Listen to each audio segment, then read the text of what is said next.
Lunch would be watery turnip soup that came in army urns. It was mainly warm water, 25 liters of it, a few bits of turnips that would float to the top, and a few bits of potato peel, and sometimes even little bits of potato, and that would sink to the bottom. So the mug on a stick, I stirred the soup, gave everybody one portion of it, and that sounds very fair. But what the inmates didn't realize was when I stirred the soup, my mug never touched the bottom of the urn. And if your mug doesn't touch the bottom of the urn, a little bit for potato peel and potato, they stay at the bottom. And of course, that's what I wanted. I handed out 23, maybe 24 portions of warm water with turnips.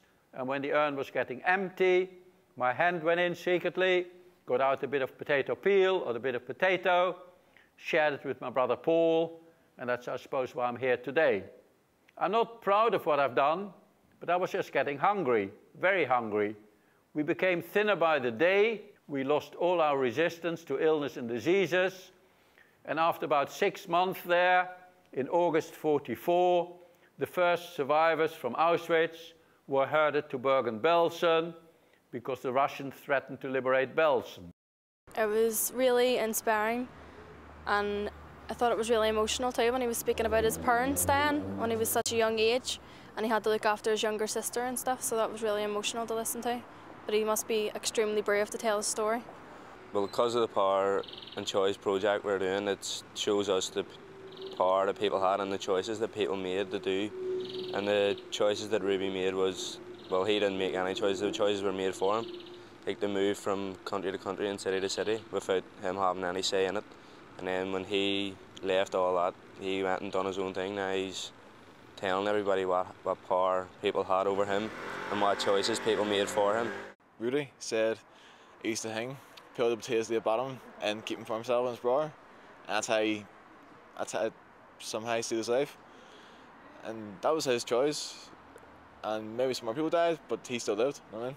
His mummy and daddy had to make choices for his family to survive, and the choices he had to make, where he was saying that his daddy wouldn't have been too happy with him stealing, but he had a choice to make to keep him and his brother and his sister alive, and how he had the choices to make, where he was saying that he went in with his daddy so he could have a job, so he wasn't sitting bored in the camps, and he was making the choices for him to have a better life and try and get out of it all.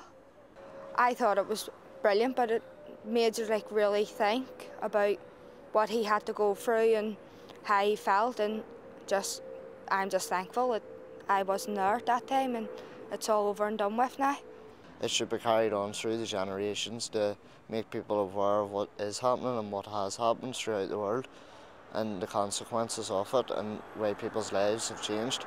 The CEO of Church Army met with the young people as well, and they were able to visit St Paul's, but again, like a lot of so many areas, we couldn't do any filming inside. But Mark Russell, the CEO of Church Army, encouraged them to use themselves and not to be put down because of their age. One of the things that young people so often find is that adults look down on them or say that you're too young, you're not able, you're not qualified, you need somebody more experienced, somebody older. And I always tell the story of St Paul's Cathedral. So when you go in there on Monday, you'll see it's got a huge dome in the middle. And when London was flattened after the Great Fire in 1666, the king wanted to build a new cathedral to show a confident, exciting, resurgent London. And so he put a commission out asking architects to design a cathedral for a new era. And Christopher Wren designed this building with this huge dome. And the king loved it because it was so different to anything that had ever been done before. It also was slightly bigger than the Vatican, which meant it flattered his ego a wee bit as well. His dome was bigger than the Pope's. So then what happened was the architects, all the other architects, all the older ones, all discovered that Christopher Wren was much, much younger than they thought. He was only in his 20s. And they all went, oh, no, that'll never work. The dome will fall down. It'll not work. And Wren had designed the dome in such a way that it sat naturally on the roof. It didn't need support below. And so the king was persuaded by all these old bogey people in their sort of 50s and such like, that they had to put pillars underneath the dome to make it work. And he was, no, it'll ruin them, it'll ruin the visuals and acoustics, but they had to do it. So sure enough, the cathedral was built, the pillars were put in, and when you go on Monday, you can see them. And it was a roaring success. Everyone loved the building. But then, just a couple of years ago, they were refurbishing the roof and redoing the paintwork on the dome. And the Bishop of London told me that when they got to the top of the pillars, there's exactly 2 inches between the pillar and the dome. The pillars were not needed at all. And Christopher M was going, told ya, I knew it would work. And so what I want to tell you really, guys, is don't ever let anyone look down on you because you're young. In fact, that's what Paul told Timothy in the New Testament. He said, don't anyone ever look down on you because you're young. But each one of you guys has, got so much talent and so much ability and so much in you that you can make the world a better place. The whole thing is about power and choice.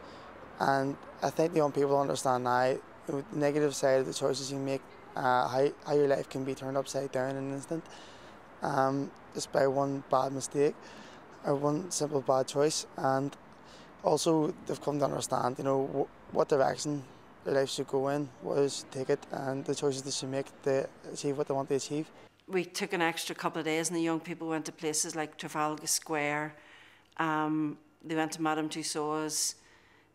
They went out and we explored around London, just to give them a sense of what it was to be outside Northern Ireland in a context so completely different to what they were used to.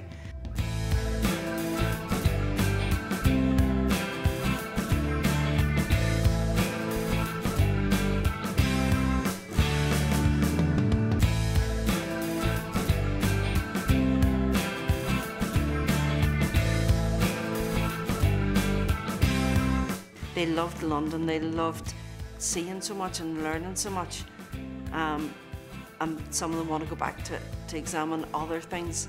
The highlight of trips is just learning all about the history of everything and then just enjoying it and spending some time with the group. Getting away from Belfast, seeing different parts and seeing how people live so differently and people's choices that they've had to make.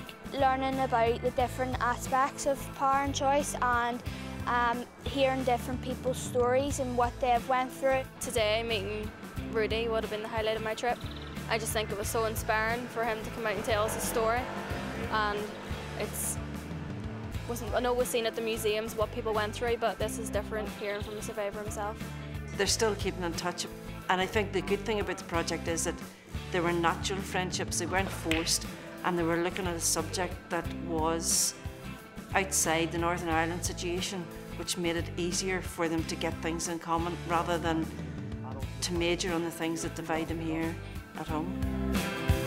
I just hope that they would begin to have more confidence in themselves, realise that the potential that they have, and do something with that potential.